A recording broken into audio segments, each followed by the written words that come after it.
Hallelujah. परमेश्वर पिता का धन्यवाद करते एक बार फिर से उसने हमें अवसर दिया कि हम उसकी उपस्थिति में आ सके। इस समय हम निकालेंगे एक वचन यशायाह की पुस्तक से 55 अध्याय उसके 8 पद को पढ़िए। यशायाह 55 उसका 8 और 9। क्योंकि यहोवा कहता है, मेरे विचार और तुम्हारे विचार एक समान नहीं है। हाँ, क्योंकि यहोवा कहता है मेरे विचार और तुम्हारे विचार एक समान नहीं है। न तुम्हारी गति और मेरी गति एक सी है। हाँ, न तुम्हारी गति और मेरी गति एक सी है। हालेलुया। यहाँ पर परमेश्वर का वचन कहता है कि तुम्हारे विचार और मेरे विचार क्या है, एक समान नहीं। हालेलुया। और न तुम्हारी गति और मेरी गति एक सी है ना। हम देखते हैं यहाँ पर परमेश्वर का जो विचार की बात कर रहे हैं, विचार जो थॉट है, जो सोच है परमेश्वर का और मनुष्य का एक समान नहीं है, उसमें अंतर है।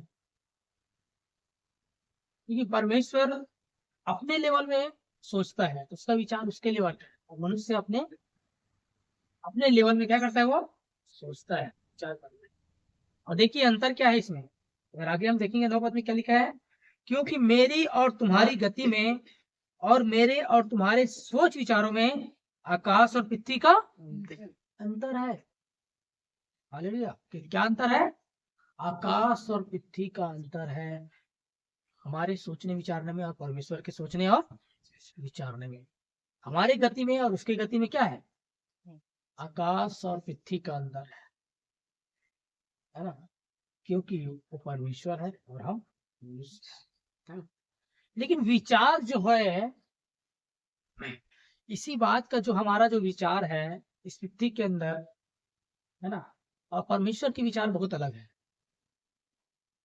इस चीजों का जो फायदा है शैतान उठाता है कि मनुष्य के विचार क्या है, और वो मनुष्य के विचारों के जीवन में क्या करता है, विचारों में वो गड़बड़ी को लाता है।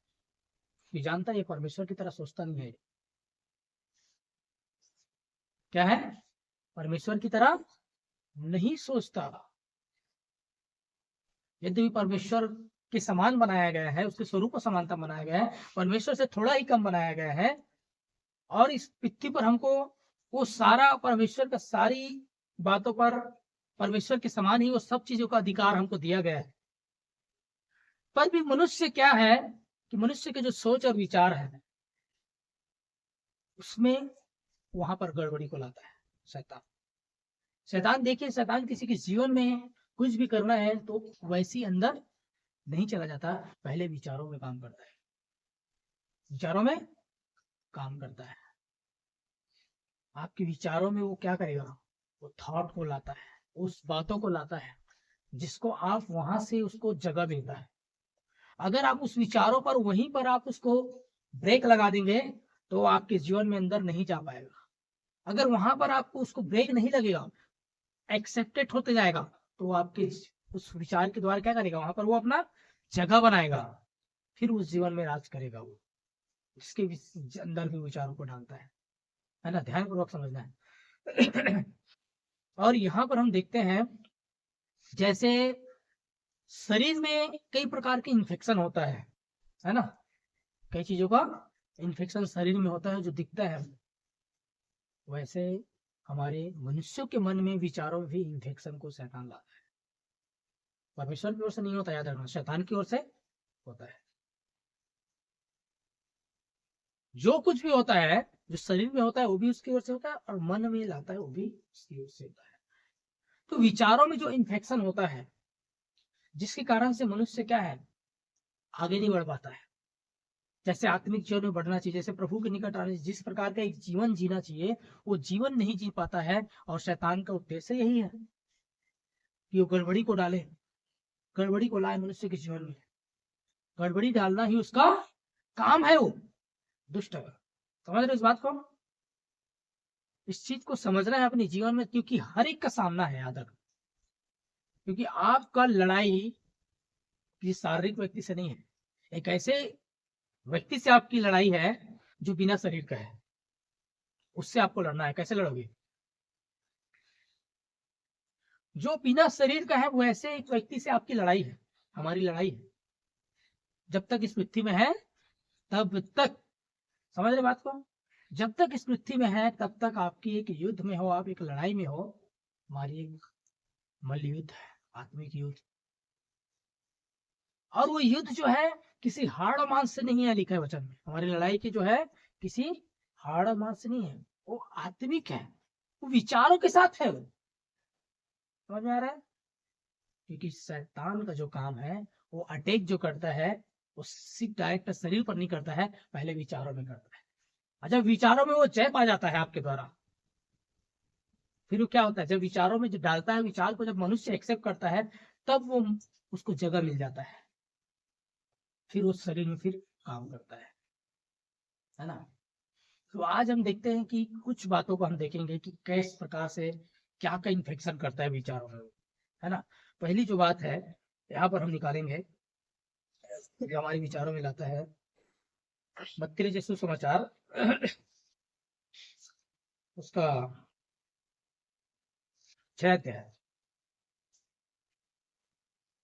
हालेलुया, 6 अध्याय से 31 पद से पढ़ेंगे। इसलिए तुम चिंता करके यह ना कहना हाँ, कि हम क्या इसलिए, खाएंगे, हाँ क्या लिखा है, इसलिए तुम चिंता करके यह ना कहना कि हम क्या खाएंगे या या क्या पिएंगे। हाँ, हम क्या खाएंगे या क्या पिएंगे या क्या पहनेंगे। देखिए क्या लिखा है यहाँ पर, इसलिए तुम चिंता करके यह ना कहना कि हम क्या खाएंगे या क्या पिएंगे या क्या पहनेंगे, है ना। सबसे जो पहले जो बात होता है वो चिंता, क्या है, चिंता को लाता है। विचारों में क्या लाता है, चिंता को लाता है, कई चीजों का चिंता, है ना। और ये जो चिंता है उसका एक हथियार है, क्या है, हथियार है, जिसके द्वारा वो क्या करता है, वो विश्वासियों के जीवन में उस चीजों के द्वारा वो अपना जगह को बनाता है, वो राज्य करना चाहता है। फिर चिंता को जब लाता है कई बातों का, है ना, कई चीजों का, चाहे वो शारीरिक जरूरत की चिंता हो, चाहे और कोई जरूरतों का चिंता हो, है ना, भौतिक वस्तुएं हो, कोई भी चीजों की जो चिंताएं हैं, है ना, वो मनुष्य के जीवन में क्या करता है, वो घर कर जाता है जब उसको जगह मिल जाता है। लेकिन एक विश्वासी होने के नाते, एक परमेश्वर की बेटा बेटी होने के नाते क्या चाहिए आपको, हमको चिंता नहीं करना चाहिए। क्यों? क्योंकि चिंता जो है एक विश्वास का प्रमाण नहीं है। समझ में आ रहा है? एक विश्वासी, अगर आप विश्वास करते हैं तो आप चिंता नहीं करेंगे, अगर आप चिंता करते हैं तो आप विश्वास नहीं कर सकते। समझ आ रहा है? अगर आप चिंता करते हैं, आपके अंदर चिंता भरा हुआ है, कई चीजों का चिंता से आप भरे हुए हैं। और संसार में भी एक कहावत है, चिंता जो है चीता के समान। चिंता क्या है, चीता के समान है। जो चीता में तो लोग एक ही बार जलते हैं, लेकिन चिंता में रोज रोज रोज जलते हैं लोग। समझ में आ रहा है? मतलब चिंता करना एक चीता के समान है, उससे भी बढ़कर है। और ये जो चिंता का जो काम है उस शैतान की ओर से है, ये लेकिन ये परमेश्वर के लोगों के लिए नहीं है। लेकिन आज भी लोग, कितने सारे लोग चिंता में, डिप्रेशन में डूबे हुए हैं, कई चीजों का चिंता और डिप्रेशन। हालेलुया। और जबकि परमेश्वर के बेटा और बेटी होने के नाते वो चिंता करने के लिए हमको जरूरत नहीं है, क्योंकि हमारी उसको चिंता है। वचन यही कहता है। और लोग चिंता करके आज क्या क्या बोलते हैं मुंह से, लिखा है यहाँ पर, तो चिंता करके यह ना कहना कि हम क्या खाएंगे, क्या पिएंगे, क्या पहनेंगे। क्योंकि जो आप चिंता, जो आपके विचारों में आया है, सुन ध्यानपूर्वक समझना, जो आपके विचारों में डाला गया है इन्फेक्शन शैतान की ओर से, वो चिंता कर करके आप क्या कर रहे हैं, आप उसको जब एक्सेप्ट कर ले हैं तो आपके मुंह से निकलता है, समझ आ रहा है? जब वो आपके मुंह से निकलेगा तो आपके लिए फिर वही होगा। इसलिए लिखा है चिंता करके यह ना कहना कि क्या खाएंगे, क्या पिएंगे, कैसे पहनेंगे, क्या करेंगे, हमारे लिए कैसे होगा, हम कैसे करेंगे। एक अविश्वास की बात है ये। क्या ये अविश्वास को लाता है। बल्कि होना क्या चाहिए, आपको जब कोई चीज की चिंता जब आए तो हमको क्या करना चाहिए, वो चिंता जो है ना प्रार्थना में बदल जाना चाहिए। क्या हो जाना चाहिए? जिस चीज की चिंता, जिस बातों की आपको थॉट में आ रहा है, माइंड में आ रहा है, जिस चीज के लिए आपको, आपके विचारों में ये बात आपको परेशान कर रहा है, उस बात के लिए क्या करना चाहिए आपको, प्रार्थना में होना चाहिए। उस बात के लिए आपको प्रार्थना करना चाहिए। उस बात के लिए आपको जो परमेश्वर ने अधिकार दिया, उस अधिकार का इस्तेमाल करना चाहिए। उस चिंता को आपको कैंसल करना है। जिस चीज का चिंता आता है, उस चिंता को क्या करना है आपको। अगर आप कैंसल नहीं करेंगे और आप उसको राज नहीं करेंगे तो वो आपके ऊपर राज करेगा। याद रखिए इस बात को। वो चिंता आपके ऊपर हावी होगा और आपको डिप्रेस कर देगा। फिर उसके बाद आप एक प्रकार से बोलते हैं ना, जीता जिंदा रहते हुए मरे के समान हो जाता है इंसान। जीते जी मरे हुए के समान है जो चिंता में डूबा हुआ है, जो डिप्रेशन में है। उसको कोई चीज नहीं सूझेगा, वो एक निराशा से भरा हुआ जीवन जिएगा। उसके जीवन में कोई आशा नहीं रहेगा जो चिंता से भरा हुआ है। और ये शैतान का बहुत बड़ा इन्फेक्शन है जो मनुष्य को थॉट में लाता है। याद रखिए, चिंता किससे होता है, यहीं से होता है ना, विचारों से होता है। अरे क्या होगा, कैसे होगा, पता नहीं, मुझे वो चीज मिलेगा कि नहीं, पता नहीं, पता नहीं मैं उस चीज में सक्सेस होऊंगा कि नहीं। पहले से क्या है, चिंताएं हो रही उन चीजों का। पता नहीं मेरा घर बनेगा कि नहीं कभी, पता नहीं मेरे लिए ये चीज होगा कि नहीं, पता नहीं मैं ये चीज कर पाऊंगा कि नहीं कर पाऊंगा। वहां पर विश्वास बिल्कुल भी नहीं है ना, विश्वास खत्म है, वही चिंता होता है। याद रखना इस बात। जहां विश्वास है वहां चिंता नहीं होगा, चिंता के लिए कोई जगह नहीं रहेगा। ये अविश्वास जो है, चिंता जो है अविश्वास की ओर लेके चले जाता है। याद रखिए इस बात को। आप यद्यपि विश्वासी है, प्रभु में है, कई सालों से है, पर भी चिंता यदि आपके घर कर जा रहा है आपके जीवन में, तो आपको अविश्वास की ओर लेके जाएगा वो, और आपके विश्वास को खत्म करेगा वो। याद रखना इस बात। इसलिए चिंता, जब भी जिस बात की चिंता है, तो कभी उस चिंता को अपने अंदर आने ना देना, और उसको वहीं से, उसको क्या करना है आपको, वहीं से आपको उसके विरोध में उस वचन को बोलना है, उस वचन की आपको घोषणा करना है कि चिंता के लिए मेरे जगह नहीं है, मेरे पिता ने सारी मेरी चिंता कर दी है। ये वचन में लिखा है। देखिए क्या लिखा है यहाँ पर। Hallelujah, glory Jesus. उसकी यहाँ पर जब हम पढ़े हैं, तो चिंता करके यह ना कहना कि क्या खाएंगे, क्या पिएंगे, क्या करेंगे। आपकी जितना भी जो कुछ चाहिए उसके लिए आपके पिता ने आपको क्या कर दिया है, दे दिया। आगे जब लिखोगे, क्या पढ़ोगे, क्या लिखा है वहां पर, आकाश के पक्षियों को देखो, है ना, वहां पर लिखा है। क्योंकि अन्य जाति इन सब वस्तुओं की हाँ खोज में रहते हैं, हाँ पर तुम्हारा स्वर्गीय पिता जानता है कि तुम्हें इन सब वस्तुओं की आवश्यकता है। हाँ, क्योंकि अन्य जाति इन सब वस्तुओं की खोज में रहते हैं, पर तुम्हारा स्वर्गीय पिता जानता है तुम्हें इन सब वस्तुओं की आवश्यकता है।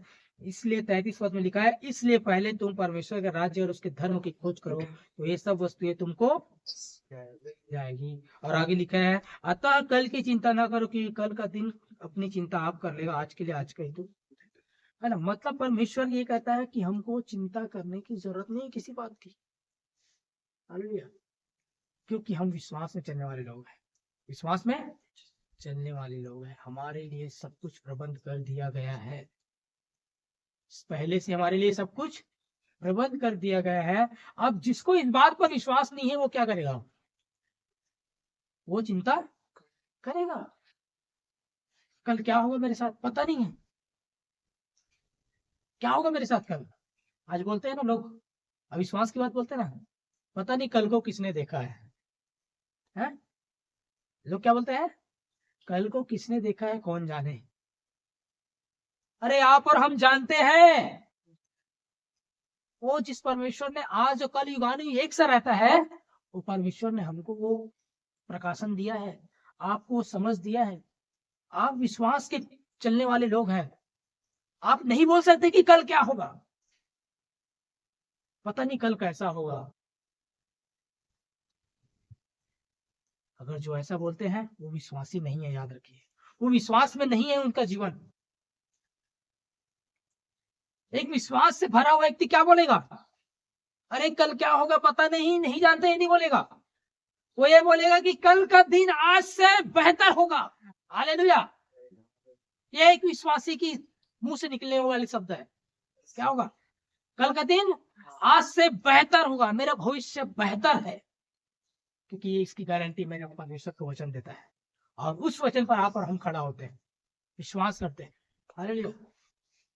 हो सकता है संसार में कुछ भी हो रहा होगा, आपके अगल बगल में कुछ भी हो रहा होगा, आपके नगर में, आपके राज्य में, आपके देश में भी कुछ विपरीत बातें हो रही होगी, लेकिन आपके साथ नहीं होगा, क्योंकि आप परमेश्वर के बेटा और बेटी हैं और आप विश्वास करते हैं इस बात पर।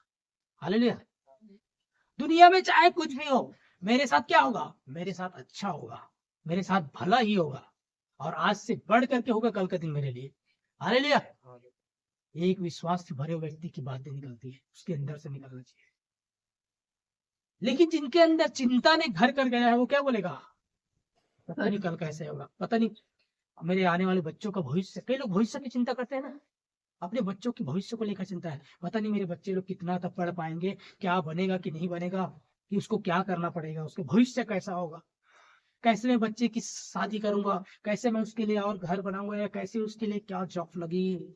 आज संसार इन चीजों में डूबा हुआ है, इसकी खोज में लगे हुए हैं। जैसे हमने अभी पढ़ा मत्ती उसका 6:31 से आगे है, अन्य जाति लोग इसकी खोज में लगे रहते हैं। वो क्या खाएंगे, क्या पिएंगे, घर कब बनाएंगे, कैसे बनाएंगे, ये करेंगे, वो करेंगे, गाड़ी लेंगे, कौन सी गाड़ी लेंगे, मेरे बच्चे पढ़ाई करेंगे, कौन सी स्कूल पढ़ाई करेंगे, उसके बाद फिर वो अगला क्या करेगा, आगे फिर क्या करेगा, नेक्स्ट ईयर में कहाँ जाएगा, कैसे जाएगा, कौन से हॉस्टल में रहूंगा। इन चीजों की खोज में वो लगे रहते हैं और इसी में लगे रहते हैं दिन और रात। लेकिन परमेश्वर के लोगों के लिए ऐसा कुछ करने की जरूरत नहीं है, याद रखिए। ये हमारे लिए क्या है, परमेश्वर ने सब कुछ प्रबंध करने की जरूरत है, हमें कल के बारे में कुछ भी सोचने की जरूरत नहीं। इसलिए लिखा है कि चिंता मत करना कि कल क्या खाएंगे, कल क्या पिएंगे, मतलब कल की क्या आपकी आवश्यकता है, उसके लिए हमको सोचने चिंता करने की जरूरत नहीं है, क्योंकि हम विश्वास करने वाले हैं हमारे लिए कल के लिए भी आज से बढ़कर। हालेलुया। आज जो परिस्थिति में हम चल के आ रहे हैं उससे बढ़कर के लिए आशीष हमारे लिए रखा हुआ है, क्योंकि हमको ऑलरेडी दे दिया गया है पिता ने, स्वर्गीय स्थानों में सब कुछ हमें दे दिया गया है। इसलिए इस चिंता को, जीवन को खत्म कर देना है। चिंता कभी आप जब इस वचन पर खड़ा होंगे ना, तो चिंता को आप बोल सकते हो, हे मेरे ऊपर आने का कोई जगह नहीं है। वचन को आपको बोलना पड़ेगा, वचन ने, और वचन से फिर आप क्या करोगे, उन चीजों को आप उसके अधीनता में ले आओगे, फिर वो आपके ऊपर हावी होगा। और जिसके जीवन में वचन नहीं है, जो वचन में खड़ा होना नहीं जानता है, उसके ऊपर वो हावी होगा और वो राज कर रहा है। आज हर एक उन भाई बहनों, उन मसीह भाई बहनों के अंदर क्या कर रहा है, ये चीजें आज घर कर गया, राज कर रहा है। याद रखिए, सालों से प्रभु में है, उसके बाद भी चिंता में डूबे हुए हैं, डिप्रेशन है आज बहुत सारे लोग, कई बातों को लेकर। हो सकता है कई विपरीत घटना उसके जीवन में घट रहा होगा, उन बातों को लेकर के क्या है, वो एक बोझ को लेकर के क्या है, चल रहे हैं वो। क्योंकि प्रभु कहता है कि अपना बोझ मुझ पर डाल दो, मुझको तुम्हारा ध्यान है। अपनी सारी चिंता उस पर डाल दो, उसको तुम्हारा ध्यान है, लिखा है, अपनी सारी चिंता उस पर डाल दो। देखिए एक वचन यहाँ पर, हालेलुया, ग्लोरी जीसस, पहला पत्रस 5:7। धन्यवाद ईश, थैंक यू मास्टर, तेरी महिमा हो। ग्लोरी जीसस, पहला पत्रस उसका 5:7 में लिखा है, अपनी सारी चिंता उस पर डाल दो क्योंकि उसको तुम्हारा ध्यान है। हालेलुया। यहाँ पर लिखा है अपनी सारी चिंता उस पर डाल दो क्योंकि उसको तुम्हारा क्या है, ध्यान है। याद रहे, लोग अपनी वो चिंता को परमेश्वर के ऊपर नहीं डालते, वो अपने आप चिंता लेते हैं, क्योंकि उनको नहीं पता और इस बात पर उनको विश्वास नहीं है कि परमेश्वर को उनका ध्यान है ना। इसलिए लोग चिंता में अपना ही करते रहते हैं कि चिंता कैसे क्या होगा। अरे जिस परमेश्वर की आप जानते हो, परमेश्वर को आपको क्या है, ध्यान है। ये है विश्वास का कदम बढ़ाने वाला। अगर आप ही सोचते रहोगे, चिंता करते रहोगे, तो आप विश्वास में नहीं चल सकते। या तो आप विश्वास में चलोगे या तो आप चिंता में चलोगे। देख लीजिए, आप चिंता अगर आपके जीवन में भरा है तो आपका विश्वास खत्म है, मरा हुआ है, समझ रहे हैं। लेकिन अगर आपके अंदर विश्वास जिंदा है तो चिंता मरा हुआ रहेगा, चिंता नहीं करोगे आप, क्योंकि आपको फुल कॉन्फिडेंस के साथ बोलोगे मेरे साथ ऐसा ही है, मेरे साथ ऐसा ही होगा, क्योंकि वचन की क्या है, आपको भरपूर विश्वास है। मेरे साथ कभी कोई गलत नहीं हो सकता, कोई अनुचित बातें नहीं घटेगी। हालेलुया। कोई दुष्ट शैतान को मेरे जीवन में आसपास भटकने का भी नहीं, इस बात की आपको विश्वास है। लेकिन आप बोलोगे पता नहीं क्या होगा, कैसे होगा, कहीं कुछ होता ना जाए। एक अविश्वास की जब बातें आपके मन में जब जगह बना लेती है, तब फिर उसको काम करने का अवसर मिल जाता है। हालेलुया। इसलिए कभी भी अपने मन में अंदर इस प्रकार के विचार आने मत देना, इस प्रकार की बातें कभी आना नहीं चाहिए, क्या होगा कि नहीं होगा, कैसे नहीं होगा। ये अविश्वास की बातें हैं, अविश्वास की सोच है ये। अपने सोच में हमेशा एकदम क्लियर रहना चाहिए। एक विश्वासी का सोच एकदम क्लियर रहना चाहिए, क्या होगा मतलब होगा मेरे लिए। हालेलुया। होगा कि नहीं, क्या पता नहीं, कैसे नहीं। जो तुम बोलते हो, जो तुम देखते हो अपने आंखों के द्वारा वचन के अनुसार से, वो आपके लिए हो गया, वो स्थापित कर दिया गया है।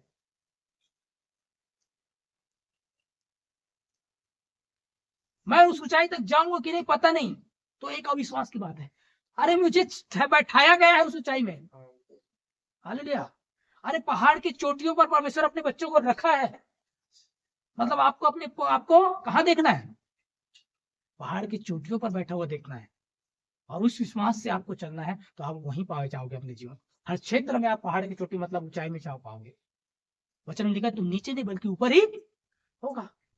परमेश्वर ने तुमको पूंछ नहीं बल्कि सर ही ठहराया है। लेकिन आपका विश्वास और आपका सोच जो क्या है, पुंछ बना बैठा है, तो आप पुंछ ही रहोगे। लेकिन बोलोगे परमेश्वर मुझे सर ठहराया है, वो सर बने रहोगे आप। सारा खेल आपके थॉट के ऊपर डिपेंड करता है, आपके विश्वास के ऊपर डिपेंड करता है। हालेलुया। परमेश्वर ने आपके लिए रख दिया उन चीजों को, आपको आपके ऊपर डिपेंड करता है आप क्या उठाते हो, क्या लेते हो। हालेलुया। इस बात की है यहाँ पर, इसलिए हमको क्या करना है, अपनी सारी चिंता क्या कर दो, परमेश्वर के ऊपर डाल दो, उसको तुम्हारा ध्यान है। किसी भी क्षेत्र का चिंता आपको क्या करना है, मुझे जरूरत नहीं चिंता करने की, मेरा पिता ने मेरे लिए कर दिया, मेरे साथ मेरे लिए कर दिए। इस प्रकार की जब आप उसके ऊपर जब उस बोझ को ले डालते हो, तो फिर क्या है, आप हल्के में आप निश्चिंत रहोगे और परमेश्वर आपकी वो चीजें करेगा। हालेलुया। और शैतान को फिर आपके जीवन में फिर अवसर नहीं मिलेगा चिंता, अरे ये तो इसके ऊपर कोई फायदा नहीं, इसके ऊपर ट्राई करने से भी वो आसपास भी नहीं भटकेगा। ये तो एकदम मस्त मौला बन के घूम रहा है, बिंदास, पूरा विश्वास परमेश्वर के ऊपर। कोई सत्संग का इसके अंदर आसपास आता नहीं है, इसके विचारों में, लेकिन वो डालना पीछे छोड़ बंद नहीं करेगा। याद रखना, जब तक आप यहाँ रहोगे, जब तक वो डालेगा, हर बार ट्राई करते रहेगा, वो कोशिश करेगा आपके थॉट में, क्योंकि उसके साथ हमारा लड़ाई है विचारों में। जहां जगह मिला, जहां आपने उसका जगह दी, अरे हाँ क्या पता हो सकता है ना, मुझे ऐसा ऐसा, आपके अंदर क्या करेगा, वो डालता है वो, कि कहीं एक्सेप्ट ना कर ले, ताकि मैं इसके अंदर घुस के काम करूं, इसकी जगह बनाऊं। आपको जगह नहीं देना है, याद रखना। हालेलुया। और दूसरी एक बात है इन्फेक्शन का, जो करता है वो है इब्रानियों 12 अध्याय। हालेलुया। ध्यानपूर्वक समझना, इससे इब्रानियों 12 अध्याय 315 पृष्ठ, 12 का उसका 15, यहाँ पर लिखा है, ध्यान से देखते रहो, हाँ ध्यान से देखते रहो, ऐसा ना हो कि कोई परमेश्वर के अनुग्रह से वंचित रह जाए। हाँ ऐसा ना हो कि कोई परमेश्वर के अनुग्रह से वंचित रह जाए, या कोई कड़वी जड़ फूट कर कष्ट दे, या कोई कड़वी जड़ फूट कर कष्ट दे, और उसके द्वारा बहुत से लोग अशुद्ध हो जाएं। हाँ, और उसके द्वारा बहुत से लोग अशुद्ध हो जाए। हालेलुया। कुछ समझ में आया क्या बोल रहे हैं बच्चा? यहाँ पर लिखा है ध्यान से देखते रहो, ऐसा ना हो कि कोई परमेश्वर के अनुग्रह से वंचित रह जाए और या कोई कड़वी जड़ फूट कर कष्ट दे और उसके द्वारा बहुत से लोग अशुद्ध हो जाए। क्या समझ में आया? वो जो कड़वी जो जड़ है, कड़वाहट के बारे में लिखा है। कड़वाहट समझ रहे हैं? जो कड़वाहट जो है, जिसको हम बोलते हैं नाराजगी, नाराज होना, समझ में आ रहा है? लोग आज नाराज हो जाते हैं बहुत सारी बातों से, बहुत जल्दी नाराज होते हैं बहुत सारे लोग। याद रखना है, नाराज होने वाला जो आपके सोच विचार का एक इन्फेक्शन है, ये जो विचारों से, विचार कहाँ से आता है? ये विचारों से आता है। लोग जल्दी नाराज होते, बुरा मान जाते हैं। विचार से तो होता है ना। कोई किसी के बारे में कुछ बोल दिया तो क्या करते हैं, तुरंत यहाँ से लेते हैं और वो फिर नाराजगी दिखाते हैं कि इसने ऐसा ऐसा बोल दिया, और उस नाराजगी को इतना ज्यादा अपने अंदर डाल के उसको बढ़ाते हैं। थोड़ा सा आता है और उसको खुद क्या करते हैं, सोच सोच के उसने ऐसे कैसे कर दिया, उसने ऐसे कैसे कर दिया, ऐसे कैसे कर दिया मेरे लिए, उसको बढ़ा के इतना बड़ा बनाते हैं, पहाड़ बनाते हैं, तो उसका असर बहुत खतरनाक होता है। ये शैतान का बहुत बड़ा ये है, याद रखना। वो एक इन्फेक्शन को लाता है जो बढ़ा करके बहुत बड़ा बीमारी का रूप लेता है ना। कुछ इन्फेक्शन जो शरीर में होता है फिर बड़ा बीमारी का रूप लेता है, वैसा ही ये सारे इन्फेक्शन जो विचारों में लाता है शैतान, एक अविश्वास का। और दूसरा यहाँ पर हम देख रहे हैं नाराजगी, नाराज होना, वो एक कड़वाहट है। जब कोई किसी के प्रति इस प्रकार की जब बातें होता है ना, किसी ने किसी के साथ बुरा कर दिया, उस बाद उसके अंदर में इतना घर कर जाता है कि वो क्या करता है, वो कड़वाहट और नाराजगी जो है उसको उसके सालों से उसका जीवन कैसा हो जाता है, अलग हो जाता है। और जो आदमी इन चीजों से भरा है, कड़वाहट और नाराजगी से जो भरा है, वो आदमी आशीषित नहीं होता है। वो आशीष को नहीं प्राप्त कर पाता है। वो रुकावट है उनके जीवन में आशीष होने के लिए। याद रखना इस बात को। इसलिए शैतान का क्या है फंदा है, ये लोगों को कैसे इसके अंदर वो उस भावना को डालता है विचारों में, है ना। जो आदमी कड़वाहट से या नाराजगी से भरा है, आप उसको एकदम हंसते हुए नहीं देख सकते। उसका चेहरा हमेशा उतरा रहेगा, क्योंकि उसका नाराजगी उसके चेहरे में दिखेगी। अरे इसको कुछ ने बोल दिया इसलिए इसका चेहरे एकदम खिला खिला नहीं है, उतरा हुआ चेहरा। क्यों? मन में कुछ भरा है। उतरा हुआ चेहरा क्यों रहता है? अरे मन के अंदर कुछ भरा है, वो कड़वाहट और नाराजगी भरा है, घर करके है, इसलिए वो चेहरे से बाहर दिखता है। फिर वो व्यक्ति क्या है, वो व्यक्ति उन प्रभु की उन आशीषों को नहीं प्राप्त करता, उन आशीष में नहीं चल पाता जो उसके लिए रखा गया है। हालेलुया। इस बात को बहुत गंभीरता से लेना है, समझना है। आपके जीवन में किसी बातों का, किसी भी चीजों का वो कड़वाहट और नाराजगी घर नहीं करना चाहिए, वो जड़ नहीं पकड़ना चाहिए, जो यहाँ पर लिखा है। इसलिए ध्यान से देखते रहो, लिखा है। क्या लिखा है? इसलिए ध्यान से देखते रहो, ऐसा ना हो कि कोई परमेश्वर के अनुग्रह से वंचित रह जाए। हेलो, परमेश्वर के अनुग्रह से वंचित रह जाए, ऐसा ना हो। कौन होता है पता है? जिसके अंदर नाराजगी भरा रहता है, परमेश्वर के अनुग्रह से क्या रहता है, वो वंचित रहता है। जो परमेश्वर का अनुग्रह से जो भरा है, अनुग्रह जो उसने दिया है, उस अनुग्रह से क्या रहता है? जो नाराजगी और कड़वाहट से भरा हुआ व्यक्ति क्या रहता है, उसके अनुग्रह से वंचित रहता है, उसका अनुग्रह वो नहीं प्राप्त कर सकता। जो एक दूसरा व्यक्ति जो जिसके अंदर नाराजगी और कड़वाहट नहीं है, जो प्राप्त करेगा, वो नाराजगी और कड़वाहट से भरा हुआ व्यक्ति वो प्राप्त नहीं करेगा, उस अनुग्रह से वंचित रहेगा। वो लिखा है यहाँ पर, ऐसा ना हो कि कोई परमेश्वर के अनुग्रह से वंचित रह जाए। इसलिए अपने जीवन में उस नाराजगी को किसी के भी प्रति आने मत दीजिए, उस कड़वाहट को आने मत दीजिए। हालेलुया। जब भी नाराजगी और कड़वाहट आए तो अपने अंदर परमेश्वर को वचन को कोट कीजिए, वचन को बोलिए और वचन से उसको अपने जीवन से हटा दीजिए। हालेलुया। क्योंकि परमेश्वर की व्यवस्था से, वचन से जो प्रसन्न रहेगा उसके जीवन में उसको किसी की बातों से क्या होगा, ठोकर नहीं लगेगा। ध्यानपूर्वक समझना। लेकिन जो वचन में नहीं है, जिनको वचन का समझ नहीं है, वचन का प्रकाशन नहीं है, वो आदमी क्या करेगा, किसी की बात को बहुत आसानी से बुरा मानेगा वो, क्योंकि उसको वचन का ज्ञान नहीं है, वचन को प्रकाशन नहीं है, और वचन में वो नहीं बने हुए हैं जैसा बनना चाहिए। वो वचन में इतना अंदर मजबूत नहीं है जिसके कारण से आसानी से वो बुरा मानेगा। समझ में आ रहा है बात? याद रखना इस बात। देखिए एक वचन निकालिए यहाँ पर, भजन संहिता 119 अध्याय उसका 165 तक पढ़िए। हालेलुया। आप इतना जल्दी नाराज क्यों हो जाते हैं, क्यों कड़वाहट से भर जाते हैं? क्योंकि वचन में क्या है, परिपक्व नहीं होने के कारण लोग नाराजगी और कड़वाहट भर जाते हैं, और उस नाराजगी को सालों साल लेके चलते हैं। सालों से उसके लिए क्या रहता है, वो तो नाराजगी उसके अंदर क्या रहता है, बना रहता है, क्योंकि उसने अभी तक वो प्रकाशन में चलना नहीं सीखा है, अभी तक वो वचन उसके अंदर में परिपक्वता नहीं आने के कारण से। जब आप वचन में मनन करने वाले हो जाएंगे, वचन में से वो ग्रहण करने वाले हो जाएंगे, वचन में खड़ा वाले हो जाएंगे, तो किसी बात से आपको फर्क नहीं पड़ेगा। ध्यानपूर्वक सुनिए। पहले आपको किसी के कुछ भी बोलने से आपको फर्क नहीं पड़ेगा, कौन क्या बोलता है।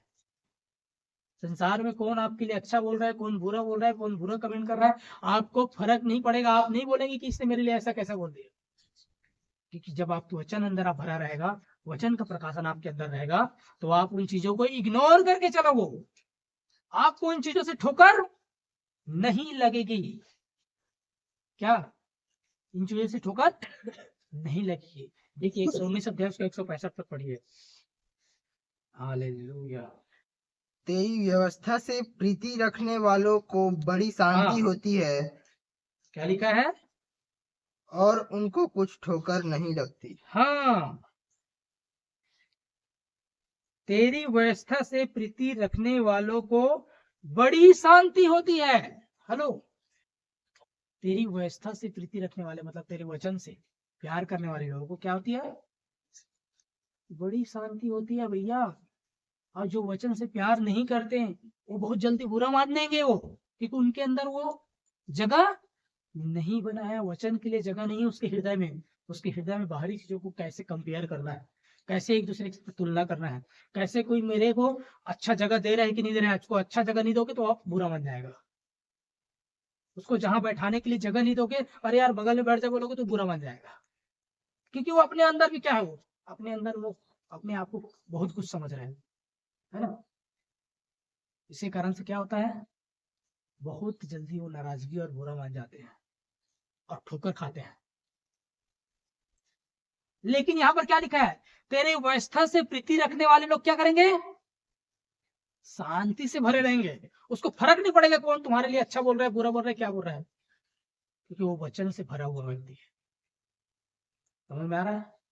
और आगे लिखा है उसे किसी बातों से, हाँ, तेरी व्यवस्था से प्रीति रखने वालों को बड़ी शांति होती है और उनको कुछ ठोकर नहीं लगती। आज लोग क्या करते हैं, थोड़ा सा एक छोटा सा बात अगर लीक क्या हो जाए किसी के बारे में, अरे उसने मेरे, आप वहां रहोगे नहीं, किसी के द्वारा लीक हुआ है, अरे आपके बारे में तो ऐसा ऐसा बोल रहा था, क्या होता है उसके बारे में, उसको सीधा ठोकर लग जाता है। वो अपने आप को समझता क्या है, अरे उसने मेरे बारे में ऐसे बोल दिया, वो क्या करते हैं, सीधा उसको ठोकर लगता है। और जब आप वचन से भरे रहोगे ना, आपको फर्क नहीं पड़ेगा, आप उसको हल्के में लोगे, कोई बात नहीं, होते रहता है। उनकी समझ है, उसने ऐसा कह दिया, मुझे कोई फर्क नहीं पड़ता। जो वचन से भरा रहेगा, जो वचन उसके अंदर रहेगा, वचन का सही समझ और ज्ञान रहेगा, वो व्यक्ति क्या करेगा, उन बातों पर ध्यान नहीं देगा। समझ में आ रहा है? आप परमेश्वर के वचन पर ध्यान दोगे, वचन आपके लिए क्या कहता है, वचन में आपको क्या कहा गया है, वचन आपको क्या ठहराता है, इस पर आप जा रहोगे, ना कि लोग आपको क्या ठहराता है। हालेलुया। क्योंकि लोग आपको जो कहता है वो आप नहीं हो, आप कौन हो, वचन जो आपके लिए कहता है वो आप हो। हालेलुया। लोग आपको कुछ अलग अलग बहुत सारी बातें बोलेंगे, लेकिन वचन आपको क्या कहता है उस पर ध्यान देना है। वचन मुझे क्या साबित करता है, मैं वो हूं, और वही आपको साबित करना है। ये ना कि जो लोग कर रहे हैं वो बनने की ये कोशिश नहीं करना है। समझ में आ रहा है? वचन जो आपको कहता है आप जिस प्रकार से हो, वो वचन आपके लिए कहता है, उस वचन में आपको खड़ा होना है। हालेलुया। अगर आप ऐसा रहेंगे तो लोग क्या बोलते हैं आपको फर्क नहीं पड़ेगा। कितना लोग अच्छा बोले, बुरा बोले, क्या बोले, आपको ठोकर नहीं लगेगी, क्योंकि तेरी वचन से प्रीति रखने वाले की वो बड़ी शांति रहती, वो शांति से भरे रहते हैं और उनको किसी बात से ठोकर नहीं लगती। राज याद रखिए, ये जो नाराजगी का जो शैतान की ओर से आया हुआ जो इन्फेक्शन है, जो विचारों में काम करता है, इस पर आपको जय पाना है इन वचनों के द्वारा। समझ में आ रहा है? आज कितने सारे लोग, कितने सारे रिश्ते टूटे पड़े हैं नाराजगी, कड़वाहट की वजह से, और उसके बाद फिर वो व्यक्ति उन आशीषों से वंचित रह जाता है। लिखा है जो वचन में कि तेरे वो अनुग्रह से कहीं वंचित ना हो जाए। कौन वंचित रहता है? जिसके अंदर नाराजगी और कड़वाहट भरा हुआ है। याद रखिए, इसलिए इन चीजों को अपने जीवन में आने ना दे कि हम परमेश्वर के उस अनुग्रह से वंचित हो जाए। हालेलुया। हाँ, और आखिरी में जो एक और बात बताना चाह रहा हूँ, तीसरी जो बात है, हालेलुया, इसी से जुड़ा हुआ जो बात है, तीसरी जो बात एक है, वो है जिसको हम पहले भी जान चुके हैं, वो है घमंड। घमंड की वजह से मनुष्य क्या करता है? जिसके अंदर वो घमंड रहेगा वही नाराज होगा बहुत जल्दी। नाराज लोग बहुत जल्दी कौन लोग होते हैं? जिसके अंदर घमंड रहता है। जो अपने आप को कुछ जरूरत से ज्यादा समझते हैं, वो क्या करते हैं? बहुत जल्दी बुरा मान जाते हैं, है ना? तो इसलिए इन चीजों को अपने जीवन से कभी आने मत देना, कभी चिंता को, कभी नाराजगी को, और कोई भी घमंड को क्योंकि घमंड जो है हमेशा अपने आप को ऊंचा दिखाता है। जैसे वचन में लिखा है, यशायाह की पुस्तक में क्या लिखा है? तू कहता तो था कि मैं परमेश्वर के समान हो जाऊंगा, मैं अपना सिंहासन परमेश्वर के बगल में लगाऊंगा। वचन में लिखा है यशायाह में। लूसीफर कैसे किया और किस कारण से गिराया गया? वो घमंड के कारण से। क्योंकि वो क्या कहता था? मैं परमेश्वर के समान हो जाऊंगा, मैं अपना सिंहासन भी परमेश्वर के साथ बगल में लगाऊंगा। जबकि परमेश्वर ने उसको एक अच्छा स्वर्गदूत रखा था, लेकिन उसने अंदर वो जो घमंड आया, फिर वो क्या किया? वो नीचे गिराया गया। आज भी लोग अपने आप को कितना ऊंचा उठाते हैं, जिसके कारण से वो नाराजगी में चले जाते हैं और कई चीजों में हो जाते हैं। इसलिए इस बात को हमको समझना है कि हमारे जीवन में ये जो हमारे विचारों में आता है सारी चीजें ना, याद रखिए, बाहरी रूप से अलग से शरीर लेके नहीं आता है वो। ये सारी चीजें आपके बिना शरीर का लड़ाई है, ये जो आपके विचारों में डालता है। घमंड आपके अंदर से, विचारों से निकलता है। निराशा और कड़वाहट भी वहीं से आता है, चिंताएं भी वहीं से आता है। ये सब शैतान का जो क्या है, एक हथियार है, एक जाल है, जो आपके एक इन्फेक्शन के रूप में देता है। हालेलुया। इन चीजों पर आपको वचन के द्वारा उस पर जय पा सकते हो। अब फिर आप उस अनुग्रह और उस आशीष में बढ़ते जाओगे, बढ़ते जाओगे, बढ़ते जाओगे, जो परमेश्वर ने आपको दिया है। लेकिन ये चीजें जब आपके जीवन में घर करेगी, अगर आएगी, तो परमेश्वर के अनुग्रह और आशीष आपके जीवन से वंचित रह जाएगा। लोग आज कितने लोग बोलते हैं, फिर मुझे क्यों नहीं आशीष हो रहा हूं, मैं क्यों नहीं मिल पा रहा हूं? अरे भैया, कईयों के प्रति कड़वाहट लेके चल रहे हैं जीवन में, नाराजगी है आपके अंदर में। आप हर व्यक्ति से हंस के बात नहीं कर सकते, क्योंकि आप अंदर में क्या है? भरा हुआ है। तो परमेश्वर का आशीष आपके लिए कहाँ आएगा? रुकेगा ना, रुकावट तो होगा ना। वो घमंड को लेके चल रहे हो आप, हमेशा अपने आप को ऊंचा दिखना, दूसरों को तुच्छ समझना, तो आप आशीष से वंचित होगे ना।